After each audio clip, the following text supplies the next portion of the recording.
Bien, vamos a continuar con lo que es el tema número 5, correspondiente a la celebración de la audiencia preliminar, a la audiencia preliminar y a todas sus características. Entonces, eh, veamos cómo funciona esto. Estamos pues la unidad número 4, el proceso judicial, el tema número 5, 6 y 7 correspondiente a la semana 4 y 5, ¿no? Y vamos a adelantar un poco, si se quiera, para que a ustedes también les sirva esto como parte, pues, de su background para estudiar, para la próxima prueba. El tema 5 está referido a la audiencia preliminar, cuáles son sus finalidades, por qué acá se cita, se promueve el impulso de los medios alternativos a la resolución de conflictos. Aquí es donde se reciben las pruebas, en muchos casos donde se dictan las medidas cautelares y como bien ustedes saben, es la previa pues para que el juez de sustanciación, mediación y ejecución, el juez de CME, eh, despliegue su potestad saneadora. Acá también hay que dejar claro que no proceden las cuestiones previas, ya no hay en este procedimiento un trámite procesal o una incidencia relativa a las cuestiones previas. ¿Cuánto dura la audiencia preliminar? Lo que entendemos como las vicisitudes de la audiencia preliminar y que es lo que son las inasistencias de las partes, bien de la parte actora, bien de la parte demandada, de la parte actora, parte accionada, y lo que es la instalación a las audiencias, a la audiencia, a la inicial, a la instalación de la audiencia preliminar, como a las prórrogas, la asistencia a las prórrogas y las inasistencias y los efectos que hay, los diferentes efectos que hay a la instalación, o sea, los efectos de la incomparecencia a la instalación a la audiencia preliminar, como también los efectos que hay por incomparecencia a las prolongaciones de la audiencia preliminar. En el tema número 6 vamos a ver lo que es la contestación a la demanda. Este, También vamos a ver lo que es en el tema número 7 lo que es la admisión a los medios probatorios y si existe algún recurso por inadmisión de los medios probatorios. Todo esto es como un preámbulo también para que lo veamos este próximo jueves en vivo en el salón. Entonces, la audiencia preliminar. Bueno, comenzamos con un breve concepto etimológico, lo que debemos entender por audiencia preliminar. Esto pues deriva del verbo audire, que significa el acto de oír al juez o al tribunal o a las partes para decidir acerca de los pleitos, causas que existan entre estas. Y preliminar del latín prar, que significa antes, liminares, en el umbral, en la puerta. Esto significa que antecede a una acción o a un litigio escrito o a otra cosa. Por esta razón, etimológicamente se considera la audiencia preliminar, que significa el acto del tribunal o de juez para oír a las partes antes de decidir el pleito o la causa.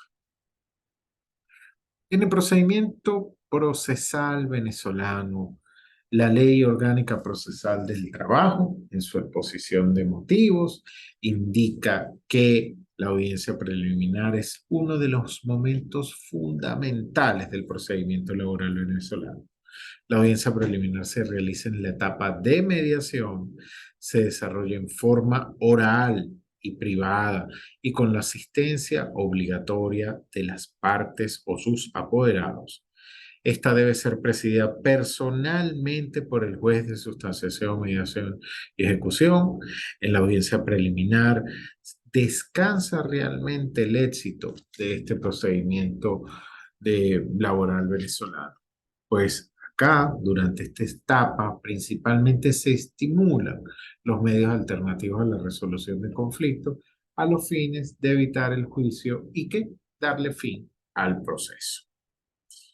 Así pues, en esta misma audiencia importantísima se reciben las pruebas y también se ajustan las pretensiones. ¿Por qué? Porque acá las partes pueden realizar incluso acuerdos parciales, ajustándose pues las pretensiones únicamente donde no tienen acuerdo.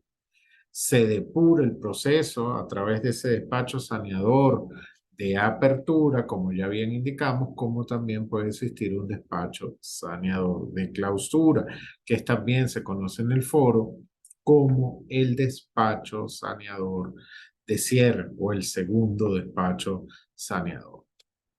Como también acá, que es la oportunidad para declarar medidas cautelares, existe la posibilidad de garantizar las resultas del juicio. Siguiendo el artículo 129 de la Ley Orgánica Procesal del Trabajo, pudiésemos decantar o leer de allí cuáles son las características esenciales de la audiencia preliminar.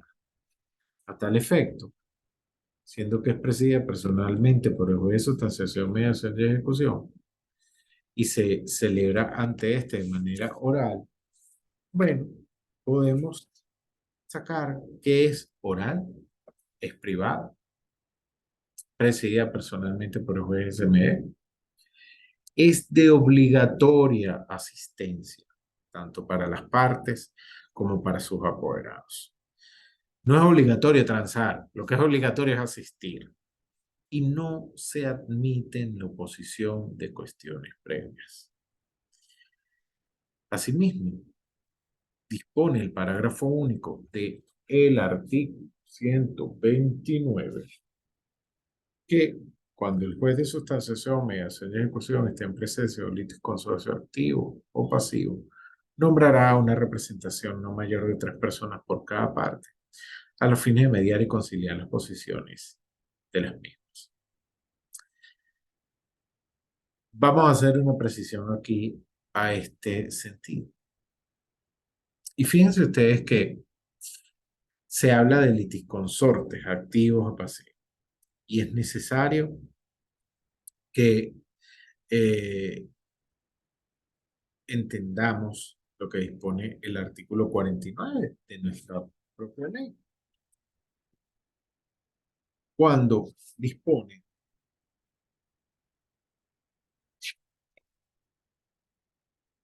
dos o más personas pueden litigar en un mismo proceso judicial de forma conjunta, sea activa o pasivamente, siempre que sus pretensiones sean conexas por causa u objeto o cuando la sentencia a dictar con respecto a una de ellas pudiera afectar a la otra. Los actos de cada uno de los litigantes no favorecerán ni perjudicarán la situación procesal de los restantes sin que ello se afecte la unidad del proceso. En consecuencia, varios trabajadores podrán demandar sus derechos y prestaciones en un mismo nivel a un mismo patrón. Fíjense, acá comienza lo que nosotros conocemos como el realismo procesal venezolano. Y ante la abrogación de cuestiones previas, que ya no se admitían cuestiones previas, sucedió algo muy curioso por allá en el año 2004, 2003, y es que se comenzaron a recibir demandas con cálculos, obviamente, que es lo fastidioso del derecho del trabajo, donde demandaban 300, 400 trabajadores, 200, 500 trabajadores. Cuestión que obviamente dificulta la reacción de cualquier nivel de demanda. Imagínense su contestación. Imagínense 200, 300 cálculos de prestaciones sociales. Esto, pues, comenzaron a surgir una cantidad de recursos durante esa primera etapa, que si no era cuestiones previas, pero que entonces era una neta acumulación de acciones. Bueno, imagínense ustedes.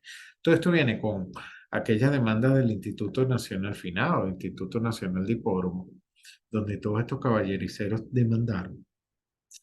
Y demandaron, como se les estoy diciendo, de 300, 200 personas en un mismo nivel de demanda.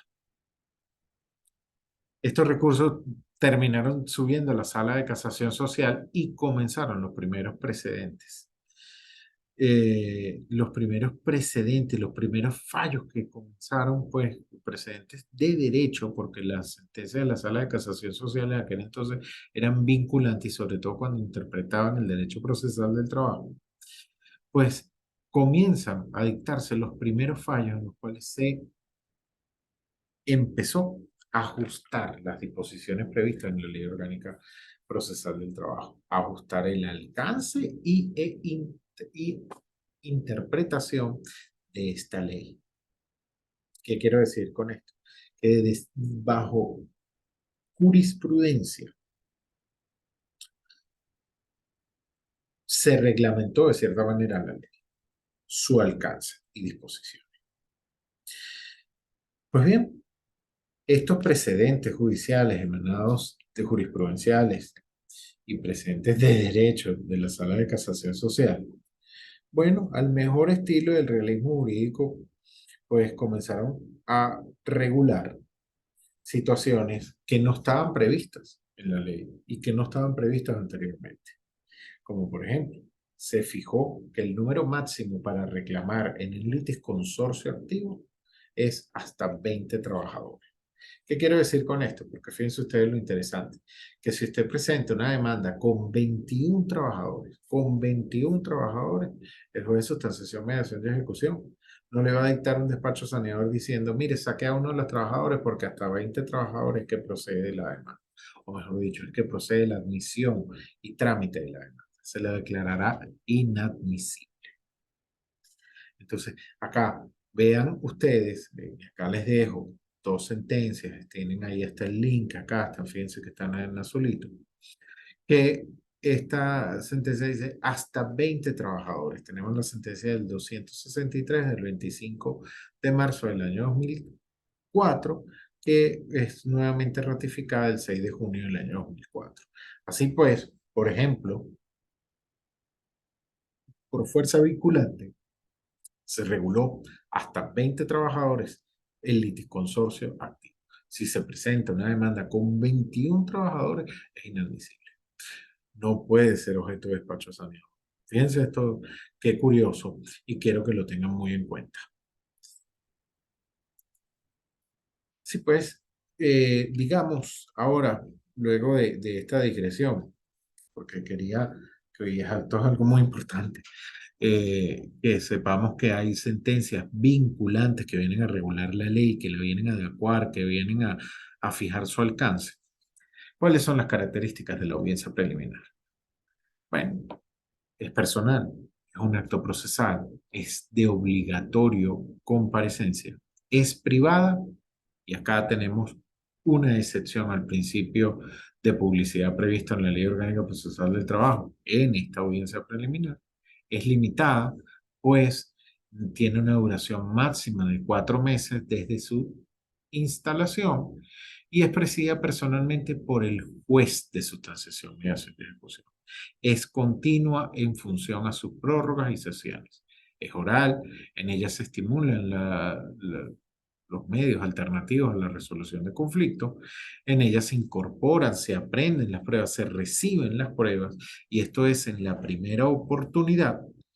No se admiten las cuestiones previas, el juez ejerce lo que ya hemos visto anteriormente como el despacho saneador y acá también se contesta la demanda en caso de que no haya acuerdo para que vaya el expediente, la causa al tribunal de juicio.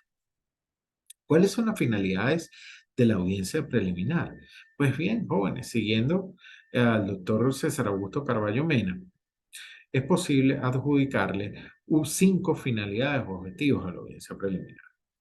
Uno, y su principal, es que se debe o se procura, se busca la extinción del proceso a través de los medios alternativos de conflicto.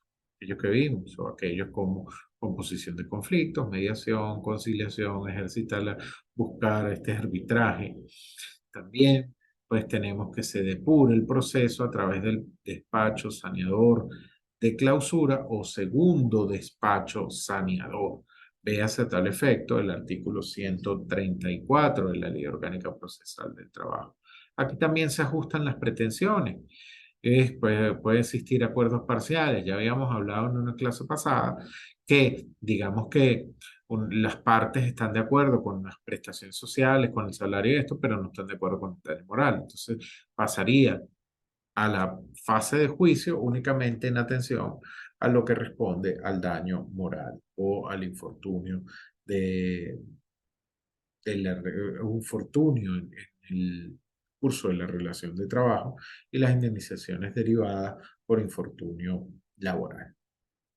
Bueno, en esta audiencia es importantísimo que las partes promuevan esta oportunidad para promover sus pruebas. Y acá se reciben las pruebas, y el juez debe aprovecharse de esos elementos de prueba para, pues, procurar el medio alternativo. Pues si hay una utilidad o bonificación de fin de año demandada y está el recibo, el juez le dirá, bueno, pero si está aquí, porque usted sigue e insiste y pretende en eso. Y así irá ajustando las pretensiones de cada una de las partes. Y es la primera oportunidad para ejercer defensas. ¿Qué quiere decir con esto? Que bueno, ¿se acuerdan del emplazamiento? ¿Se acuerdan de que es el llamamiento hecho a plazo por el juez? Bueno, esta es la primera oportunidad que vienen las partes y están ante el juez. Por supuesto, siendo esta la primera oportunidad que están ante el juez, es la primera oportunidad donde la parte demandada puede ejercer sus defensas. ¿Qué quiero decir con esto? Que es donde dice, miren, yo no debo porque pagué, aquí está la prueba. Yo no debo porque está prescrito. Fíjese de un simple cómputo entre la finalización de la relación de trabajo y la interposición de la demanda, por ejemplo. Acá también se garantizan las resultas del juicio, toda vez que se pueden otorgar las medidas cautelares nominadas e innominadas, bien para garantizar las resultas del juicio como para garantizar pruebas que pudiesen cambiar dentro de, a medida que el proceso continúe.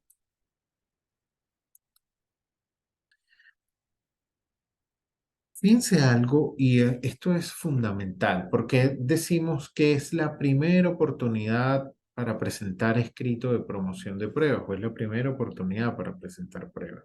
Es importantísimo que, de acuerdo con el artículo 173 de la Ley Orgánica Procesal del Trabajo, que la oportunidad para promover las pruebas es la audiencia preliminar, pero termina siendo la sala de casación social la que delimita el alcance de esa oportunidad.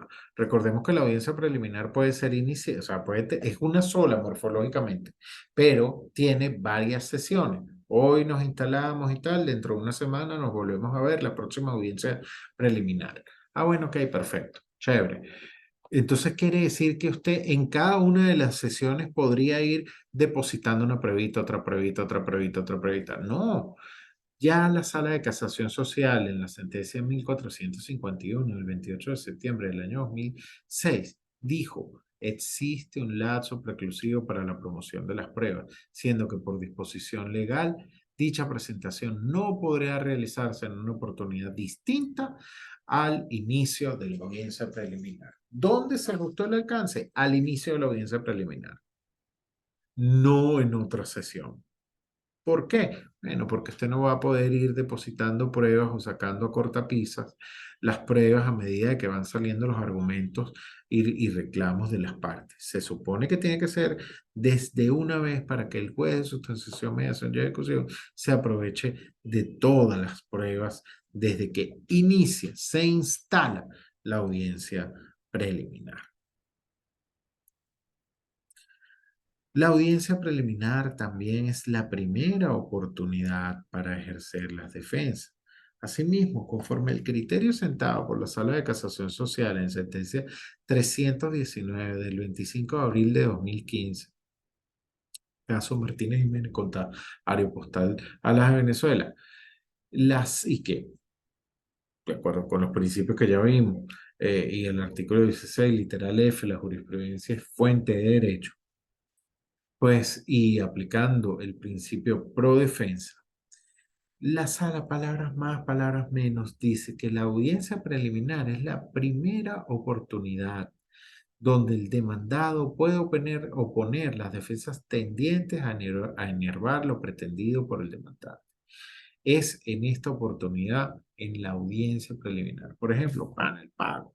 Aquí yo alego el pago, la reclamación está prescrita. Es en la primera oportunidad donde se promueven esas pruebas y donde usted trae la prueba por excelencia de cualquier reclamación económica, que es que la excepción de pago.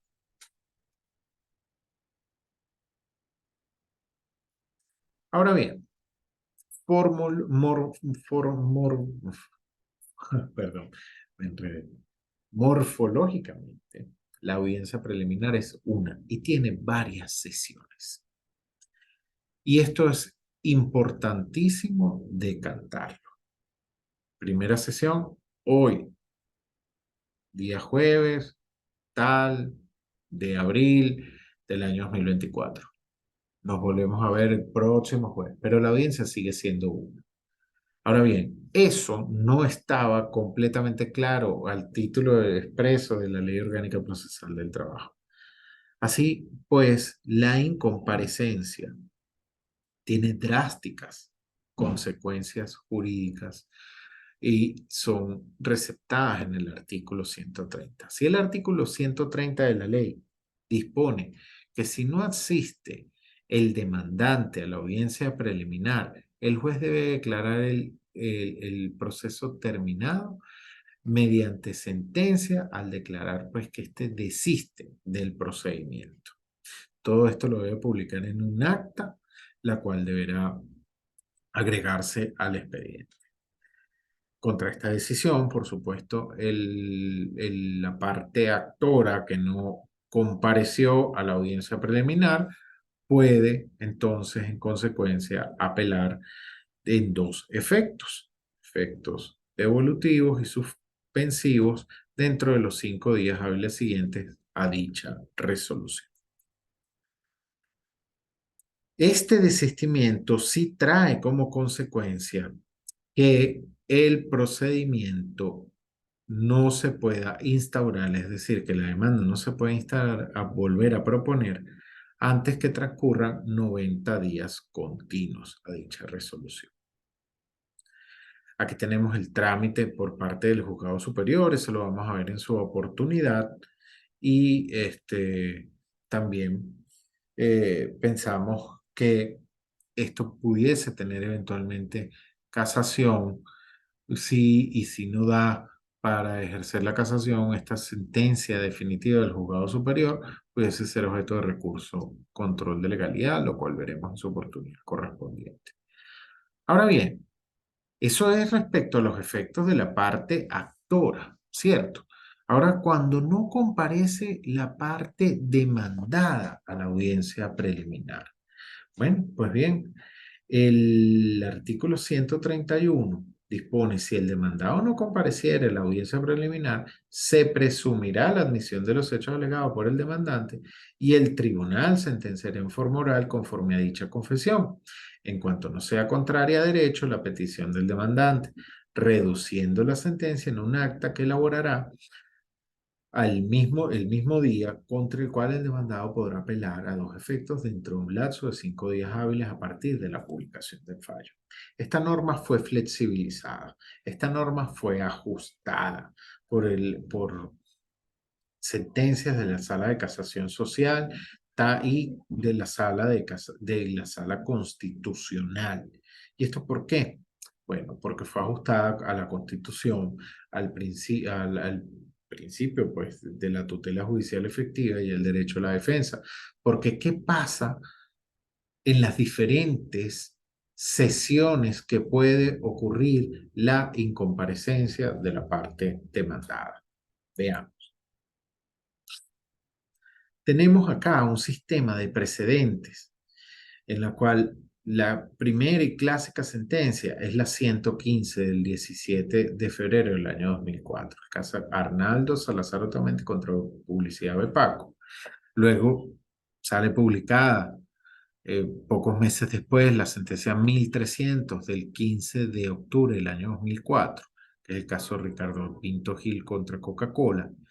Y luego, pues, tenemos sentencias de la Sala Constitucional, que fue sobre la sentencia famosa 810 del 18 de abril del año 2006, que fue referente a la nulidad del artículo 131-151. Y luego, pues, sentencias, si se quiere, que ratificaron y juntaron estos criterios, como las 1165 del 15 de julio del año 2008, la 365 del 20 de abril del año 2010.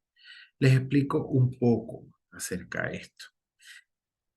La admisión de los hechos puede ocurrir en la primera sesión de la audiencia preliminar o en sus prórrogas. Es decir, cuando no comparece compareció a la primera oportunidad donde se promovieron las pruebas, donde se fijó una nueva oportunidad, pero no compareció el demandado a la segunda oportunidad. Así, la admisión de los hechos, de acuerdo a la jurisprudencia antes señalada en la Sala de Casación Social y Constitucional, han distinguido figuras jurídicas que no estaban expresamente previstas en la Ley Orgánica Procesal del Trabajo. ¿Y esto qué? Partiendo de los diferentes estadios o etapas en que se encuentra el procedimiento laboral venezolano, a saber, en este caso, por lo pronto, la audiencia preliminar. Dicho esto, se ha dicho hasta el hastío que la admisión de los hechos en el proceso laboral encuentra dos limitantes en cuanto a su eficacia jurídica, a saber, la ilegalidad de la acción y la contrariedad con el derecho de la pretensión. De manera que cuando nos encontramos frente a una admisión de los hechos, se tienen por admitidos los hechos postulados por el actor contenidos en el nivel de demanda, pero queda atribuido al juez enmarcar estos hechos relatados por el actor y admitidos por la demandada en la norma jurídica aplicable para declarar la procedencia de la pretensión. Entonces, ¿cómo es esto? Es que uno, el juez que atiende a cualquier admisión, presunción de admisión de los hechos, debe atenerse primero, a que la acción sea legal, que esté tutelada por el ordenamiento jurídico. Y segundo, que los hechos pretendidos estén debidamente enmarcados dentro del derecho pretendido. No en vano se dice que al juez se le dan los hechos para que éste otorgue el derecho. Entonces, entendido esto, también debemos entender los estadios o etapas diferentes en que esto ocurre. Porque cuando estamos ante una presunción de hechos de carácter absoluto, esta sucede en la instalación de la audiencia preliminar. ¿Qué quiero decir con esto? Véanse a tal efecto la sentencia número 810 del 18/4/2006 de la Sala Constitucional, que decanta que cuando el demandado no concurre, el demandado debidamente notificado, no concurre a la primera audiencia preliminar, a la de instalación, pues aquí la admisión de los hechos es recta. Tiene una presunción jure de jure, una admisión de los hechos de carácter absoluta. Ahí el demandado no compareció, ni siquiera promovió prueba, y ahí el juez simplemente se tiene que atener a lo dicho por la parte actora, únicamente encuadrarlo dentro de las limitantes y ya, no podrá estudiar otras pruebas, otros elementos que estén cursantes en auto. Ahora bien, ¿cuándo ocurre la admisión de los hechos de carácter relativo? En este caso, ocurre cuando la parte demandada acudió a la primera sesión de la audiencia preliminar o acudió a la instalación de la audiencia preliminar. ¿Qué quiere decir? Hoy era el 10º día, luego de la certificación del secretario, se hicieron presentes las partes, vino la parte actora, vino la parte demandada, por lo cual ni desistió la parte actora y la parte demandada vino, no hay admisión de los hechos de carácter absoluto, jure de jure, promueven pruebas las partes porque es la primera oportunidad, promueve defensas la demandada porque también conforme a la jurisprudencia, como acabamos de ver, es la primera oportunidad que puede para promover defensas y pues se cierra la audiencia preliminar o la sesión de la audiencia preliminar, la sesión, óigase bien, y se fija una nueva oportunidad para la comparecencia de las partes. En esta nueva oportunidad no comparece la parte demandada. Dicho esto, ¿qué debe hacer el juez de sustanciación, mediación y ejecución? Bueno, el juez de sustanciación, mediación y ejecución, en vista de que la demandada asistió a la instalación, pero no asistió a la sesión, a la siguiente sesión o a alguna de las otras siguientes sesiones, aplica, pues, lo ordenado por la Sala de Casación Social en la sentencia 1300, en la sentencia 1307, y declara la presunción de admisión de hechos de carácter relativa, ordenando remitir el expediente a juicio. Agrega las pruebas y ordena remitir el expediente a la fase de juicio para que el juez de juicio decida, previo a un control del material probatorio, ¿verdad?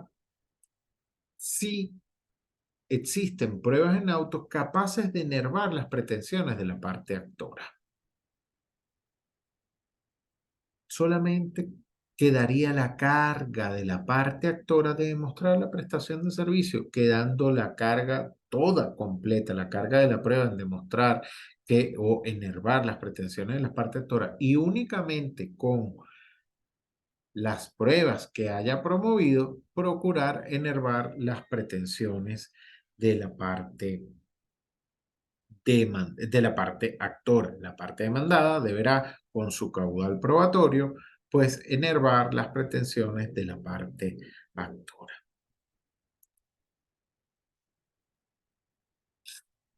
Dicho esto, digamos que la audiencia preliminar culmina no por una presunción de admisión de hechos de carácter relativo, sino porque no hay acuerdo entre las partes. Aquí se debe declarar finalizada la audiencia preliminar. Finalizada la audiencia preliminar, el juez de sustanciación, mediación y ejecución debe, por consecuencia, cerrar, declarar cerrada la fase preliminar y ordenar la remisión del expediente a la fase de juicio. Pero en esta oportunidad, una vez que se extingue sin acuerdo, a pesar de haberse procurado la utilización de todos los medios alternos a la resolución de conflictos y no fueron posibles, o hubo acuerdos parciales, el juez de sustanciación, mediación y ejecución declara terminada la primera fase de sustanciación y mediación, ordena agregar las pruebas promovidas a las partes y debe conceder a la parte demandada 5 días de despacho para que dé contestación por escrito a la demanda. Aquí observamos que este acto se presenta obligatoriamente por escrito. Conserva, si bien es un procedimiento oral, conserva aquí la escritura. Se pide expresamente que esa contestación a la demanda sea presentada mediante un escrito. Lo que hemos venido hablando, que si bien es un procedimiento oral, no deja de ser un procedimiento mixto. Sus actos fundamentales son predominantemente orales y por eso se dice que es un procedimiento oral. Procedimiento mixto implementado por audiencia y denominado oral, pues por su predominio en los actos fundamentales a este fin. ¿Cuáles son los requisitos de esta contestación a la demanda? Si ustedes observan el artículo 135, podemos fácilmente observar que el 1, la misma debe consignarse por escrito. 2 o B, se debe determinar con claridad cuáles de los hechos invocados en la demanda se admiten como cierto y cuáles se niega o rechaza. C, se debe expresar asimismo los hechos o fundamentos en su defensa que el demandado creyere conveniente alegar. Seguidamente, el legislador dispone que se tendrán por admitido aquellos hechos indicados en la demanda respectiva, de los cuales al contestar la demanda no se hubiera hecho la requerida determinación, expuestos los motivos de rechazo, ni aparecieren desvirtuados por ninguno de los elementos del proceso. Esto es importantísimo porque de acuerdo a cómo el demandado dé contestación a la demanda, se fijará la distribución de la carga en el proceso laboral. La norma anterior tiene una estrecha relación con lo previsto en el artículo 72 de la misma ley, toda vez que dispone sobre el tratamiento de la distribución y carga de la prueba en materia laboral. En ese sentido, vale recordar la sentencia 552 de fecha 30 de marzo del año 2006, en la que se estableció, pues, cómo debe distribuirse la carga de la prueba, y acá se la dejo. Acá se las dejo. En todo caso, solo conversaremos en su debida oportunidad. El tema 7, jóvenes, lo vemos este próximo jueves. Simplemente, pues, por ahora les doy este acercamiento a este tema, y pues no me resta otra pues que decirle como siempre, estudien con pasión. Nos vemos el próximo jueves.